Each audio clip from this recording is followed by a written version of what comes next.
ആരെങ്കിലും chemical peeling ചെയ്തിട്ടുണ്ടോ? നമ്മുടെ സ്കിൻ ടെക്സ്ചർ ഒക്കെ ഒന്ന് ഇമ്പ്രൂവ് ആവാനും അൺഈവൻ സ്കിൻ ടോൺ ഒക്കെ മാറ്റാനാണ് കെമിക്കൽ പീലിംഗ് ചെയ്യുന്നത് കേട്ടോ. അപ്പൊ ഞാൻ എങ്ങനെയാണ് കെമിക്കൽ പീലിംഗ് ചെയ്യുന്നത് നോക്കിയാലോ. ആദ്യം തന്നെ ഞാനൊരു കൊറിയൻ ഫേസ് വാഷ് എടുക്കുന്നുണ്ട്. നിങ്ങൾ യൂസ് ചെയ്യുന്ന ഏത് ഫേസ് വാഷ് വേണമെങ്കിലും ആവും. ഫേസ് നല്ലോണം വാഷ് ചെയ്തിട്ട് ഡ്രൈ ആക്കി വെക്കുക കേട്ടോ.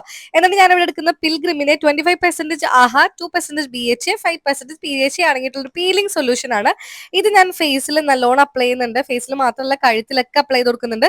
സംഭവം തീർന്നു കേട്ടോ. ഞാനിത് വീക്കിലി ചെയ്യുന്നുണ്ട്. ഡെയിലി ഇത് യൂസ് ചെയ്യാൻ പാടില്ല. വീക്കിലി ട്വൈസോ വൺസോ ഇത് യൂസ് ചെയ്യാം കേട്ടോ. നമ്മൾ ഈ കെമിക്കൽ പീലിംഗ് ചെയ്യുന്നത് അൺഈവൻ ആയിട്ടുള്ള സ്കിൻ ടോൺ ഒക്കെ മാറി സ്കിന്റെ ടെക്സ്ചർ ഒന്ന് ഇമ്പ്രൂവ് ആവാനും ഡാർക്ക്നെസ്സും സൺ ടാൻ ഒക്കെ മാറാൻ വേണ്ടിയിട്ടാണ് കേട്ടോ. അപ്പൊ ഡ്രൈ ആയതിനു ശേഷം ഞാൻ നല്ലോണം വാഷ് ചെയ്യുന്നുണ്ട്. കണ്ടില്ലേ എന്റെ ഫേസിൽ ആ ഒരു ഗ്ലോ കണ്ടില്ലേ. നമ്മൾ വീക്കിലി ചെയ്യാവുന്നതാണ്. ഇതിങ്ങനെ പീൽ ചെയ്തെടുക്കാൻ പറ്റുന്നതല്ല. നമ്മൾ കുറച്ചു നേരം ഫേസിൽ വെച്ചിട്ട് വാഷ് ചെയ്യുന്നതാണ് കേട്ടോ. ഞാൻ ഉപയോഗിക്കുന്ന ഈ ഒരു പീലിംഗ് സൊല്യൂഷൻ ആണ്. വേറെ ബ്രാൻഡ് ആണെങ്കിലും കുഴപ്പമില്ല. വീക്കിലി മാത്രം യൂസ് ചെയ്യാൻ പാടുള്ളൂ. ഡെയിലി യൂസ് ചെയ്യാൻ പാടില്ല. അത് മാത്രം നിങ്ങൾ ശ്രദ്ധിച്ചാൽ മതി.